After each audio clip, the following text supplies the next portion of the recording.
been a while since we had one of these Monday editions of Insider on MSG Plus, but we do so in a big way, and we certainly see Old Glory flying high and proud in this Aqueduct infield. Veterans Appreciation Day here at Aqueduct. Jason Blewett, Richard Migliore alongside. If you're going to run on a Monday, you better have weather like the kind we had in Queens today. We had a tremendous day. It was cool, but it was clear and just not really not a cloud in the sky. A wonderful day, and it was appropriate because just paying tribute to the veterans that make it possible for us to enjoy a Monday at the races. A couple of special presentations after races 4 and 5. There's a number of people that work for the New York Racing Association, men and women who are veterans, and then that's what the fourth race was all about, that special trophy presentation. The fourth was called the New York Racing Association Salutes Our Veteran Colleagues, and there you go, Chris Kay on hand, a few other people regarding management here at NYRA, and a big winner's circle presentation after the fourth. Yeah, really nice to see Luis Saez there taking part in that presentation. And, you know, honestly, we can't do enough for the men and women that have served this country and made it the great country that it is. And race number 5, named for the Hope for the Warriors. You can always hop online and make a donation. I know they are very key and instrumental regarding funding and research on post-traumatic stress disorder, so that is certainly something to take a look at. And I'm also thinking of Wounded Warrior Stables and Chip McEwen, who donates 10% of his purses to the Wounded Warrior Project. Yeah, which is absolutely fantastic, and also just kind of puts things in proper perspective, what these men and women have to deal with after serving this country. You know, we'll get upset over a horse getting beat or something going wrong in our day, but when they have, you know, serious issues to deal with and things that, you know, fortunately we've never had to deal with, so I think it keeps things in proper perspective. All right, on that note, we come home here to Aqueduct, or at least shift the attention regarding what happened between the starting gate and finish line this afternoon, and it was close. But a triple carryover awaits. We are dark tomorrow, just the one dark day this week. Tuesday, Aqueduct is quiet, save for the simulcast, and we're back at it this coming Wednesday with some money, 227K plus. Now, when you get that kind of a carryover, what would you expect or anticipate the total pool to be? Well, I think the rule of thumb generally is 3 times the carryover, but in a case like that where you've got some extra hype, it's a Wednesday, and not many other sort of quote-unquote marquee tracks are running on a Wednesday at this time of the year, it's going to be beyond 3 times the carryover. I mean, that could be a pool approaching $1 million with the carryover included. So start studying those past performances are out. We've got a 9-race card, and the good news, at least looking forward, finally, the forecast looks terrific. And as a result of all that rain we've had, the turf course here looks outstanding, and that's where we're heading. In fact, they're off. Travis Stone with the call. It's the Monday feature, the 7th, as they cross under the finish line. Well, onto the main course, Iron Power down inside of Inchcape. Those two go head-to-head. Storm's on a hold from 3rd at the outside. Captain Gogan's running in 4th. Brickyard Kitten on to be 5th. Ocala Jim is right there in the thick of things, running in 6th. Charge now settles in toward the rail 7th. St. Pierre is 8th. Black Type is 9th by 3. Witch Market is at the back as the field hits the clubhouse turn, where Iron Power has opened up to lead by 2. Inchcape is held back for 2nd, and Storm is also on a hold, running in 3rd. Brickyard Kitten 3 wide around that first turn in 4th. Captain Gogan toward the inside is running in 5th. First quarter's on the board in 24 and 1/5 seconds midway down the backstretch run. Iron Power still the leader. Inchcape has been 2nd and Storm has been 3rd. They're that way to the far turn run. Brickyard Kitten will be stuck wide again on that far turn. Captain Gogan is sneaking through toward the inside. Charge now is also there. Ocala Jim 4 wide way out there. St. Pierre, Black Type is still about 7 or 8 lengths behind. In behind some horses, 2nd to last. Witch Market is at the back as the field rounds the far turn. The half in 49 and 4/5 seconds, and Iron Power opens up to lead by 2 outside the quarter pole. Inchcape coming under pressure, running in 2nd. Storm is there. St. Pierre down inside Captain Gogan. Brickyard Kitten is wide. Way out there's Ocala Jim. Black Type nowhere to go. Stopped in traffic in the meantime. Iron Power has opened up to lead by 5. Iron Power has left them all behind. Inchcape outside Witch Market and all the rest. They're coming down to the wire. Jose Ortiz coast to coast on Iron Power. Witch Market and Black Type followed by St. Pierre. Iron Power was powerful off the quarter pole, settled nice and I mean, never broke a sweat. Beat a good field, Mig. He beat a good field, and I think the key to this was how well he settled even the starting gate. He's a horse that has had a tendency in the past to get a little bit keen, maybe do a little too much early. Well, it seems like he's really settled in, and I thought he finished this the way you want to see a horse finish it. Mike Hush and Barry K. Schwartz, we hope to see them in the mix here. Holiday Fest and the Demoiselle with the unbeaten Jacaranda. And what's wrong with Mike Hush at Aqueduct on a Monday? He was with the MIG after taking down the feature. Mike, Iron Power really settled beautifully today and getting the mile and an eighth. I think that's the best I've ever seen him relax. I think so, too. Even though we tapped him on the shoulder and sent him on away from there to make sure he got the lead from the one hole, he settled very well. Looks like he runs well either turf or dirt. Will he stay here for the winter? I'll talk to Mr. Schwartz about that, but last time we spoke about Florida for him. Okay. Well, speak of Barry Schwartz, you've trained for him for quite a long time, and actually you trained this horse's mother. Maybe talk to us a little bit about what it's like training the families of these horses and what it's like working for Barry Schwartz. Well, it's great. It's fun training the families because it brings you always get the memories back, and sometimes even the jocks that used to ride them come back and tell me about them, and and nobody's better than training for Barry and Cheryl. They're just wonderful people to work for. Congratulations. Okay, thanks. Mike Hushin, well, if you watch the show, Mike Hushin is a guy, certainly you had a lot of success with him out there for many, many years. But even as a racing fan and a horse player, he is a guy that's been winning here for the last 20 years. Yeah, consistently with all kinds of horses. You can't pigeonhole Mike into any one particular kind of horse. You can train a good horse, you can train a claimer, turf, dirt, doesn't matter. And I actually did break this horse's mother, Iron Goddess's maiden, back on the turf at Belmont many years ago. It's all in the family. That was many years ago. I do remember her more than Ready Philly, who could run a little bit for sure. Now, regarding Jose Ortiz getting the money, he bested his brother. Yesterday it was all about Erod over Jose, Yep. at least late in the card. In that race, it was Jose on the lead with Iron Power. And Erod Ortiz Jr., just things did not work out. Patient ride. Looked like he had a ton of horse with the favorite in the race at 2-1, the French-bred black type, who just had nowhere to go. Yeah, he seemed like he was very unlucky, but I thought he was somewhat unlucky last time as well. And when you start seeing this, now it's too early to make this judgment just yet, but when you start seeing this consistently with a horse, you just wonder, we're going to take a look at it now. He's in the red cap, third to last in the picture, Yeah. right inside the horse with the green blinkers. Yeah, absolutely nowhere to go, looking for room. And what I was starting to say was sometimes you start wondering if these horses are just a little bit one pace where they can't accelerate the spots. But honestly, it just didn't look like he ever had any place to go today. No, I think it was a case of Erod wanting to get to the outside and just got blind switched and trapped in there, and he's got nowhere to go. I mean, at this point, he's pretty much still sitting upright. It almost looks like they're down the backstretch with just Erod's position. He can finally get into him a bit, and you see this horse actually finish up with a good amount of run. And even on the gallop out, they showed Jose looking over. Can't remember. I think it was over his right shoulder. And look who was next to him, Erod Ortiz, as they went around the far turn. And I think Black Type is a horse everyone is going to have on their list next time he runs. Well, he certainly, he'd be too obvious for trips and traps maybe, but he did finish for the Flores. Although I think on the day, the way the pace set up, he would have been second for sure, but I don't think he would have beaten the winner, Iron Power. Let's get a little early on in this Monday afternoon at the Big A. It is race number 2. We had a good mix of races on the main and on the turf, but for now, we're on the green stuff once again with Travis Stone calling. Fourth Throne of My Own, nonetheless, out looking for that lead. JC's Not Brown is up close too. No more options down toward the rail. 100% was in a bit tight as they came onto the main course. Biased the first time. JC's Not Brown out to be the leader. Throne of My Own running in second. Risky Sour. Keen up on the outside running into third. No more options toward the inside is fourth. Organic Gemini runs in fifth. Heavenly Sun is sixth. 100% is seventh. And then it's Agent Van Alden. Imitation Nurse is running in eighth. Space Oddity is ninth. Intelligence is in 10th. Aubert is 11th by 3. And Bojangles is 12th and last. Around the clubhouse turn, JC's Not Brown, first quarter 24 and 3/5 seconds. Risky Sour for that outside post over to the 2-path around that turn with Throne of My Own in behind running in third. A break of 3 lengths back to No More Options. Heavenly Sun started to make some progress on the far outside. Space Oddity and Organic Gemini is right there in the thick of it as well. Oh, Bears launching a backstretch bid on the far outside all the way up into 7th while 4 or 5 wide. 100% is buried down toward the rail. 6 lengths to make up from there. Intelligence is making progress from the back of the pack as well. It's going to get stuck a bit wide of that far turn, and also wide as Agent Van Alden Bojangles has lost contact with the field.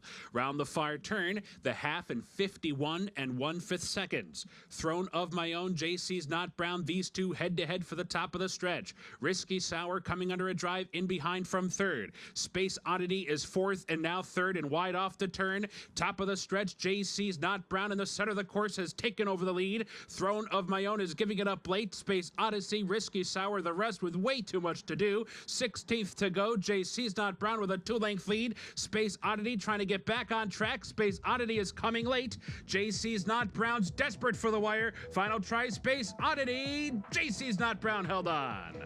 Over an oncoming Space Oddity, a big break back to Throne of My Own. JC's Not Brown, but he's a winner and breaks his maiden first time out for John Kimmel. First time out for John Kimmel. Nice for the McConnell Racing. They also bred this horse. It's got to be a very satisfying feeling to have bred a horse here in the state of New York, get it done the first time out. Take a look at Israel Rodriguez finishing. He doesn't finish like a typical apprentice. Very strong rider. A kid I think we're going to see a lot of good things from this winter.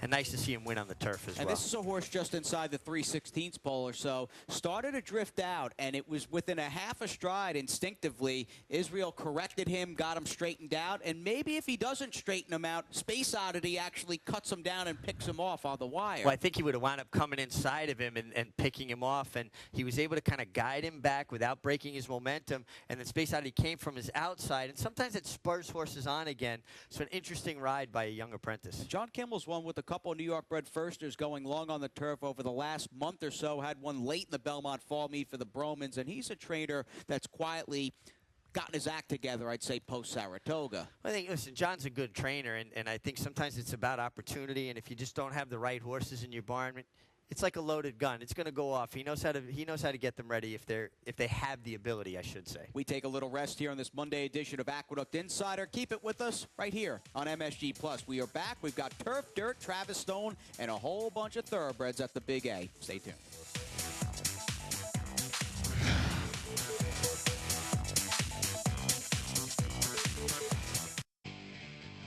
November, no quiet time post-Breeders' Cup at Aqueduct throughout the month. We'll have that Aqueduct Handicapping Challenge. It's coming up quickly, November 15th and 16th, a $400 buy-in. Next weekend, in fact, up to $200,000 in prizes. Top 3 DRF, NTRA National Handicapping Championship, and no rest for the weary post-Breeders' Cup, man. Keep the ball rolling. Listen, racing is an outdoor sport that's played pretty much 365 days a year. We're just along for the ride. Holiday Fest right around the corner as well. November, a good month here at Aqueduct. We are settled in, and we hope that's the case with all of you out there as we get back to Travis Stone for the call on Monday's third race on MSG Plus. And they're off. American Soldier for the far outside. Fury of the Norseman with a sharp start down toward the rail. Fury of the Norseman racing out after that lead and builds a 2-length lead in the first 16th. Saratoga Wildcat pushed on and coming after Fury of the Norseman right away. Kennesaw Pride's back running in third. American Soldier and Madru. Southeast Asia at the back of the pack. Racing for the far turn, half mile to go. Fury of the Norseman after that fast beginning is the lead around of the turn in a fast first quarter in 22 1/5 seconds, hounded by Saratoga Wildcat. Kennesaw Pride is gaining ground while trying to bolt to the far outside in the 3 or 4 path is Kennesaw Pride. Another 3 lengths back to Madru, who started to get going about 6 lengths behind with a quarter mile to go. American Soldier and Southeast Asia is at the back of the pack. They're off the turn. Fury of the Norseman in front by 3. Saratoga Wildcat's been chasing since the start. Kennesaw Pride's been all over the racetrack back in third. Madru is fourth. They're inside the final furlong, and Fury of the Norseman with a 5-length lead as they come for the wire. Saratoga Wildcat, Madru, and all the rest. This race was over at the start. Fury of the Norseman, a sharp winner, 4 on the line. Saratoga Wildcat, Madru, farther back, Southeast Asia, or American Soldier debuted in a race with Southeast Asia on Veterans Day here, a Veterans Appreciation Day at Aqueduct. It wasn't meant to be, though. American Soldier nowhere at 9 to 5. Second choice, Fury of the Norseman. Big speed from the gate. Big speed from the gate, an aggressive ride under Angel Arroyo. And Steve Caceres, he does good day in, day day out, year in, year out. And this horse looked really good. I mean, he showed big speed, and he kind of has that style of running a bit downhill, kind of what you want to see in a sprinter. I think the runner-up might be okay, too, Saratoga Wildcat. And I guess the moral of the story is, A, I think Fury of the Norseman might be a stakes-quality sprinter. He's by Northern Fleet, picked up for $45,000 as a yearling. That being said, Ready for Rye, who drilled both of the first and second place finishers first time out at Belmont in the mud, he looks like he could be a real serious horse. Well, the way these horses came back, it certainly complemented what he did that day. Now, was it the mud that day or was it fast track? I tended to put less credence on the surface and more credence on their ability. Yeah, he had run so well against Carpe Diem closing day at Saratoga against the buys for Tom Albatrani. I think you'll be hearing from these horses, though. I think they're above par maidens, at least at this time of the year. As we get back to race number 5, we are back on the turf, in fact, and we've got a good group of starter allowance. I mean, real grizzled turf horses as we send it back to Travis. For the outside, Media Kid down at the rail. Kiss of Thunder's up close too. Here's Kiss of Thunder and Media Kid crossing onto the main course together. Manicore from the far outside up to be third. Treasury Devil with a good spot toward the inside running in fourth. Where's Danny fifth? Grand Rapport settles in sixth toward the rail. Best Actor. Des Velo at a huge breakback. One Golden Road well behind early on. Pace setter is Media Kid heading for the clubhouse turn. Kiss of Thunder prompting the pace seconded outside. They go 1-2. Treasury Devil with a good spot toward the rail third, saving ground into the first turn. Manicore alongside of that one running in fourth. Grand Rapport's covered up inside fifth, 5 lengths behind early on. Alongside is Where's Danny.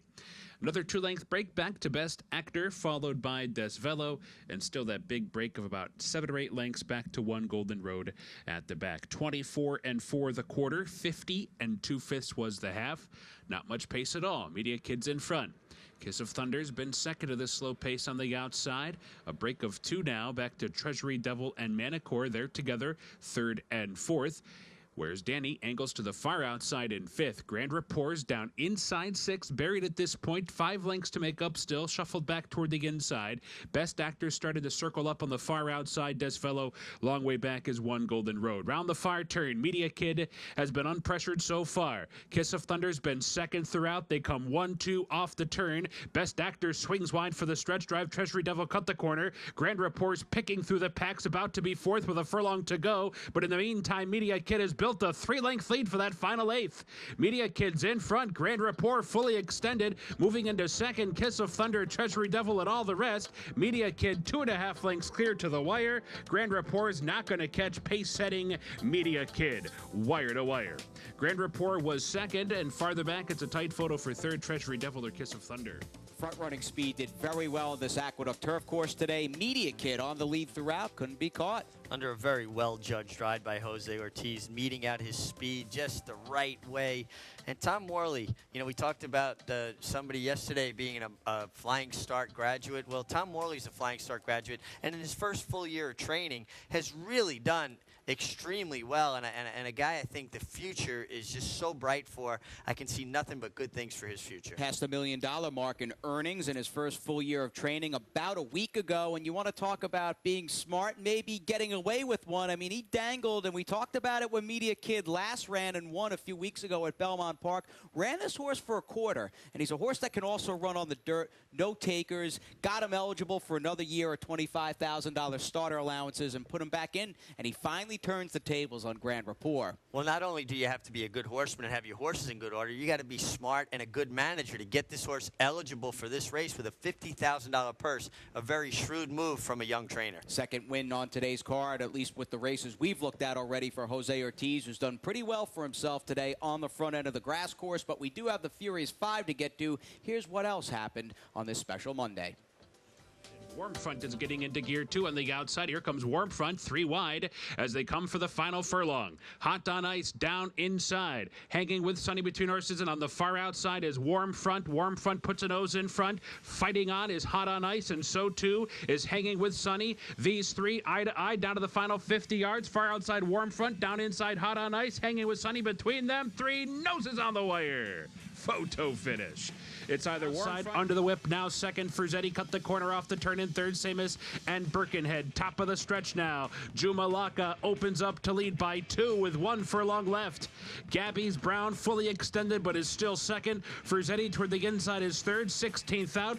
Jumalaka, Luis Sayas with a 2.5 length lead. Frizzetti and Gabby's Brown have been chasing throughout. Jumalaka, the 3-length winner. Frizzetti down inside, Gabby's Brown and Birkenhead. Invader and Reggie D has trailed throughout. They're off the turn. Volastic has come on to take the lead, but Social Saul comes up on the outside, and these two are shoulder to shoulder with a furlong to go.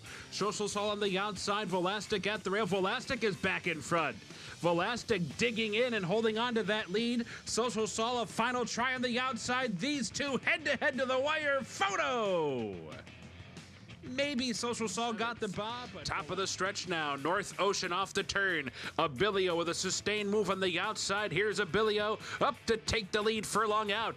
North Ocean fighting on. Big Town's getting on track. Here comes Big Town. And Regulus on the far outside. Down to the final 16th. Abilio with a 2-length lead.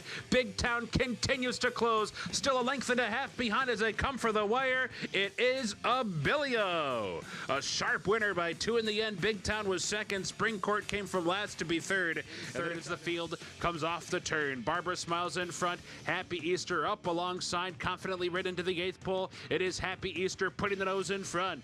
Barbara Smile down inside second. Flirtatious Spring, Miss Motivation trying to get going in the final furlong. The whip is out on Happy Easter. Here comes Miss Motivation. Here comes Flirtatious Spring. These three driving to the wire together. Miss Motivation, Flirtatious Spring, Miss Motivation got it.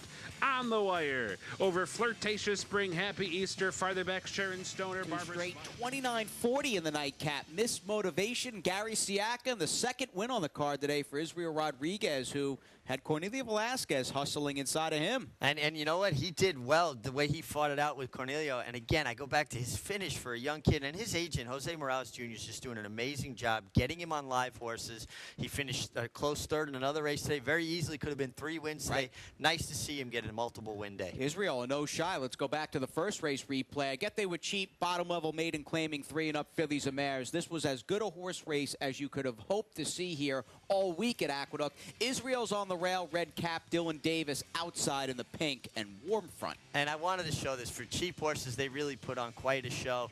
And I love the way Dylan Davis finishes on the outside. He looks exactly like his father, Robbie, in his prime finishing. The way he goes left-handed, it looks like Robbie to me. I'm having flashbacks, and nice to see him get a winner. I think he's going to have a good winter, Dylan Davis, and just a nice kid with a great attitude. And here's the photo, a near triple dead heat in the opener. Dylan Davis up for trainer David Duggan. And David, very good horseman. Doesn't train that many horses. Do you agree he's a good trainer? A very good horseman. See, Mike, when he first started training, he was really going to kind of get going. Things kind of lulled for him a little bit, but he's hanging in there. And obviously, he's a good horseman. He can get it done. Cornelia Velasquez saw plenty of action on today's card. I mean, for a guy that's an elder statesman in this room, he rides almost every race every single day, and he has certainly found a home with trainer David Jacobson. And you want to talk about all heart with Social Saul. He is just such a game horse. 3 in a row, he's outside in the black. Yeah, no quit from him or the horse. They both fought out hard. The 6 horse came out into him several times through the stretch, and I thought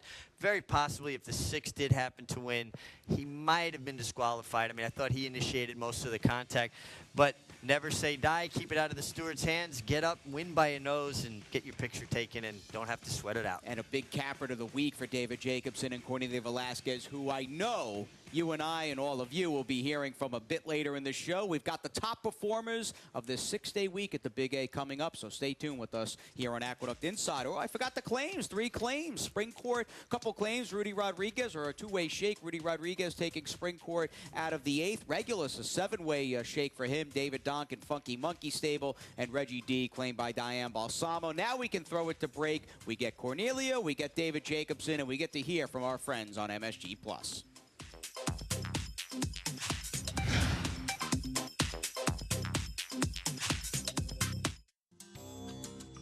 We are rocketing down towards the 16th pole here at the Big A on Aqueduct Insider. Richard Migliori, Jason Blewett. An extended 6-day live racing week. A lot to talk about. We saw some big efforts, some stakes-bound horses, so let's get right into it, beginning with Cool Samurai here on Thursday. Thursday afternoon. Slow pace. That is A-OK, though. He will get up on the outside in the slop. Yeah, quite a performance. I also think that he was a bit aided by the outside portion of the track. It seemed to be really playing for horses, finishing strong down the outside. And this was Junior Alvarado for John Sheriffs, who really is having a good meet percentage-wise. 3 for 4, actually, and Cool Samurai gets his nose on the wire first over Celebrated Talent. No photo finish camera needed for this next filly, who is very much an H. Allen Jerkins trained horse named House Rules, who dominated on Thursday. Yeah, runs under Jimmy's name, but certainly Allen had her for a long time. Now up here, nice to see her. But she really powered away. When Javier Castellano asked her, you can see the obvious acceleration. Relish the going, but she's just in very good form. Comely here on Cigar Mile Day. I think the next spot we'll see House Rules. Mutin, Shadwell Silks, blue and white stripes on the helmet there. Erod Ortiz splits with Mutin in a furious finish. Yeah, had to extricate himself from some tight quarters, came out, was able to get between horses, finish well. This horse off a 10-month layoff for Kieran McLaughlin.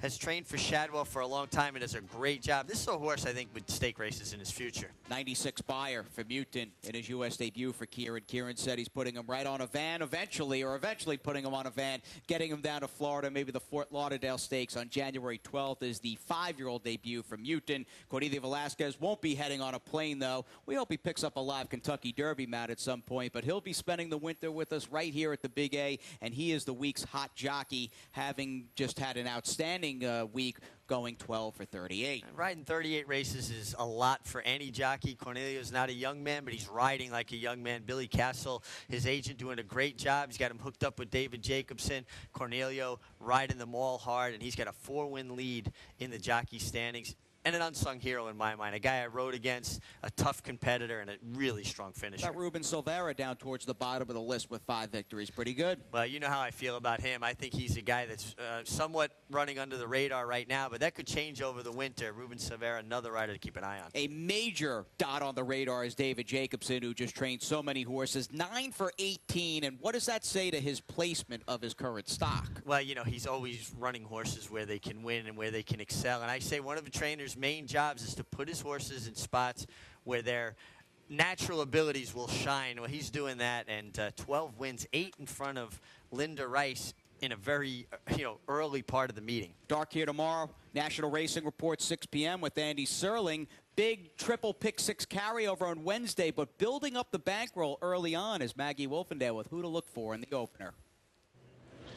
Thanks, guys. Well, for today's Paddock Insider, we'll take a look at the Wednesday card. And unfortunately, I don't have a very creative or valuable pick for you to open the card. But it is race number 1. It's a New York bred maiden special weight for 3 and up, going the 6 furlongs on the main track. Number 1, Imposing Figure, will make his first start for trainer David Jacobson, who is hitting at 38%, if not better, for the current Aqueduct meeting. And he is also deadly first time out of his barn, as this horse will do just that. Now, comparatively speaking with the rest of the field, Imposing Figure is just that. I mean, he is a big, good-looking horse, at least of the ones that I've seen that he meets on Wednesday. So I'm going to have to chalk it out, though, and go with Imposing Figure for your Paddock Insider. Jay, Mig? Imposing Figure for an imposing trainer. We are dark here the next day. Racing Report, 6 p.m. tomorrow night on MSG+. And the Mig and I catch up with all of you this coming Wednesday on Aqueduct Insider. Good luck in that pick 6 studying, and we'll see you next time.